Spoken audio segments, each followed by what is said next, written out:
Hey everyone, welcome back to the channel. Today we're diving into a shocking crisis. Foreign cyber attacks targeting America's critical infrastructure, from hospitals to telecom systems. Senator Josh Hawley just exposed how deep foreign hackers are inside US networks. This isn't just an IT issue, it's about real lives and real vulnerabilities. Let's break it down. Let's start with rural hospitals. Senator Hawley raised a red flag. 40% of Missouri's hospitals are rural and many have zero full-time cybersecurity staff. That means they're sitting ducks for ransomware attacks and hackers.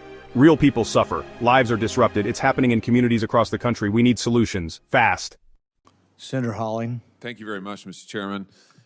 Congratulations to all of the nominees. Thank you for being here. Mr. Cairncross, let me just start with you, if I could.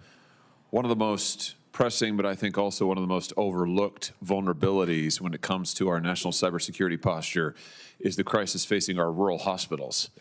And I say this as somebody in a state where 40% of the hospitals in Missouri are rural hospitals. Many of these hospitals have no full-time cybersecurity personnel. They can't afford it. They don't have the personnel for it. They don't have the budget for it. And that makes them easy targets for cyber criminals, for ransomware gangs, and even sometimes for nation-state actors. And as you can appreciate, when these hospitals are attacked, it's not just their IT systems that go offline. It's cancer treatments, it's surgeries that gets canceled, it's emergency care that gets disrupted. Hawley isn't just calling out the problem, he's pushing real legislation. One example, the Rural Hospital Cybersecurity Enhancement Act. This bipartisan bill aims to arm rural hospitals with the cyber tools and training they need. But legislation is only part of the fix. We also need awareness. Good. Well, let me tell you about something that we've been doing on our end. Last Congress, this committee unanimously advanced my bipartisan bill, the Rural Hospital Cybersecurity Enhancement Act. Ranking Member Peters and I co-sponsored it with many others on this committee. It directed the development of a comprehensive cybersecurity strategy for rural hospitals. It would also have directed instructional materials and resources to be made available to these hospitals because, again, they don't have the budget for consultants. They don't have the budget for people to come in and do this for them. Does that sound like the kind of approach that you would be willing to work with us on? It does, and I look forward to working with you and your team on it. Here's where it gets chilling. According to Hawley, foreign hackers are already inside our systems. Our telecom infrastructure is compromised. Lawmakers are told to assume their calls and messages are monitored by foreign actors. That's not paranoia. It's what they're briefed on. These operatives can target any American anytime, and we don't have a clear way to kick them out. Fantastic. Well, I'll take you up on that. I think it's absolutely vital for my state and for the many, many rural hospitals in my state. Let me shift gears a little bit and talk about foreign hackers in a different context. The threat that's already inside the wire, where state-sponsored cyber actors embedding themselves in our infrastructure systems. We have been told we already have in our telecom system.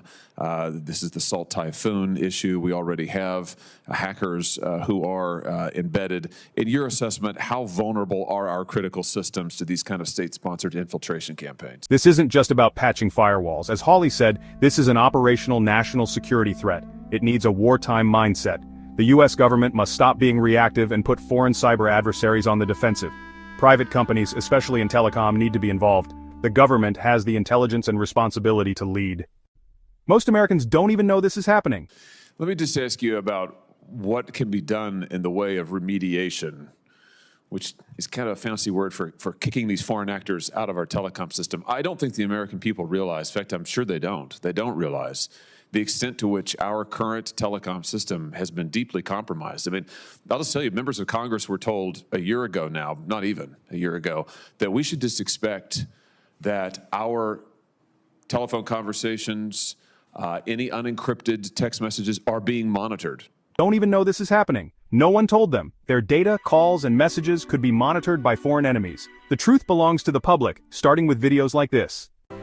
Senator Hawley is right to sound the alarm. Our hospitals and telecom systems are vulnerable. Constantly by foreign actors. Our voice messages may well be read, and that's not because there's special access to members of Congress. It's just because that's where foreign actors would choose to concentrate. If a foreign actor chose to concentrate on any member of the audience here, what we were told, behind closed doors, of course, but what we were told is that foreign actors basically have unlimited access to our voice messages, to our telephone calls. This is astounding. And the American people don't realize it because the American people haven't been told. This has been kept from them.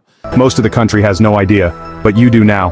Help others wake up. Share this video, comment your thoughts, and subscribe for more. Stay sharp, see you.